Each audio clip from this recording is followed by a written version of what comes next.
Hey, Sojourn family. My name is Matt Heron. I'm the lead pastor here at Sojourn. And it's been a little while since we've given a video update, a couple weeks, and want to bring you up to speed on some of what we're thinking as we look at the season ahead. So as you probably know, starting on November 22nd, we went back to online church. And we've been online since then. The current restrictions were extended through December 20th. And so we just wanted to invite you into our thinking and give you a little bit of an opportunity to plan or think ahead as you try to think through your holiday schedule. So here's the gist of things. Our elders met last week and we wrestled with our next steps. And we have a track record since March, since this whole thing started. We have a track record of having just aligned ourselves with the state restrictions, statewide restrictions.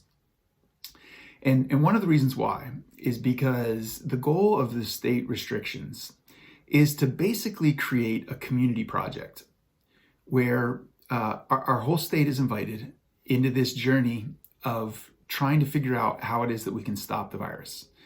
And yes, Michigan has been more restrictive than other states, and we recognize that. We feel the heaviness of that too. But one of the things that we do celebrate is that Michigan has not singled out churches. Michigan has not treated churches as different or as less than.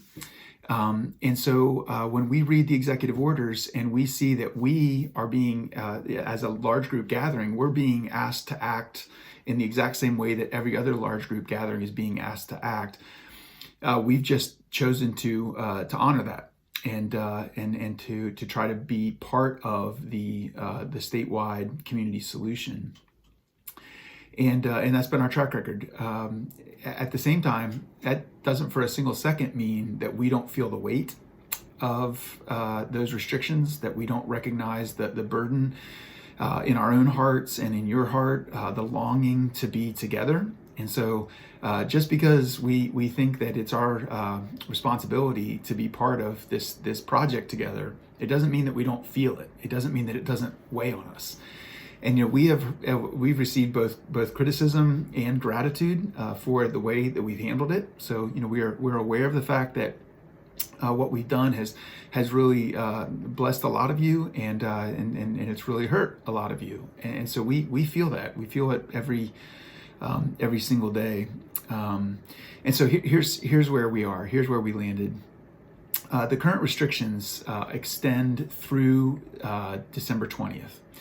So we will continue to be online for our worship service through this Sunday for sure, through Sunday, December 20th. But then we are going to plan to stay online for Christmas Eve, for Sunday, December 27th, and for Sunday, January 3rd.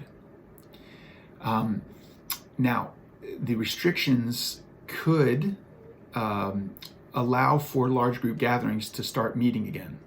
And if that happens, then we are going to do our best to respond to that great news and see what we can do. But as you might guess, putting online church together takes a lot of work. It's a lot of man hours to take all the recordings, to pre-record all that stuff, and then to assemble it. And I do want to just take a moment and thank Ben and Jonathan Garlinghouse and Justin Sluter and Kayleen, just the people that have been such a significant part of recording and prepping those videos. And then I want to thank all the Sojourn Kids volunteers who make the Sojourn Kids video, who actually produce that content, the musicians, the participants. We have been super encouraged and super blessed by the involvement of a lot of people, but putting all of that together into a service that's meaningful and helpful takes a lot of work. And so as we look at Christmas Eve, and then the Sunday after Christmas, and then the Sunday after New Year's, that it's a lot of work that needs to go into those services, and it's the holidays, and so that's why we're planning to do them online. if we were to find out the great news that that large group gatherings are permitted again, then we'll circle up and try to figure out what that means for us. But I'd rather say this to you now and let you know that we anticipate being online church through January 3rd as of right now.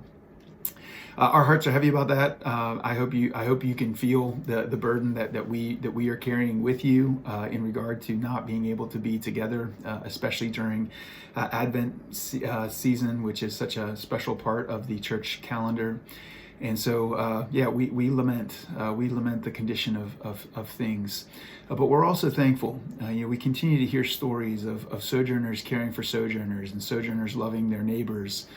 And we're so thankful for the technology that does allow us to gather for worship, even if it's digital. And so we are thankful, and we have much to be thankful for. And so our hearts are heavy, and we want to be honest with God about those emotions. But as we were just talking here a little bit ago as a staff, we also don't want to miss the great gifts that God has poured out, and He's continuing to pour out on us, even in the midst of our sorrow. And so this is the update. I let us know if you have any questions. Give us a call or shoot us an email. We'd love to interact with you. And we appreciate your patience and your understanding. And we long to meet with you again soon. So thanks for your time. Peace be with you.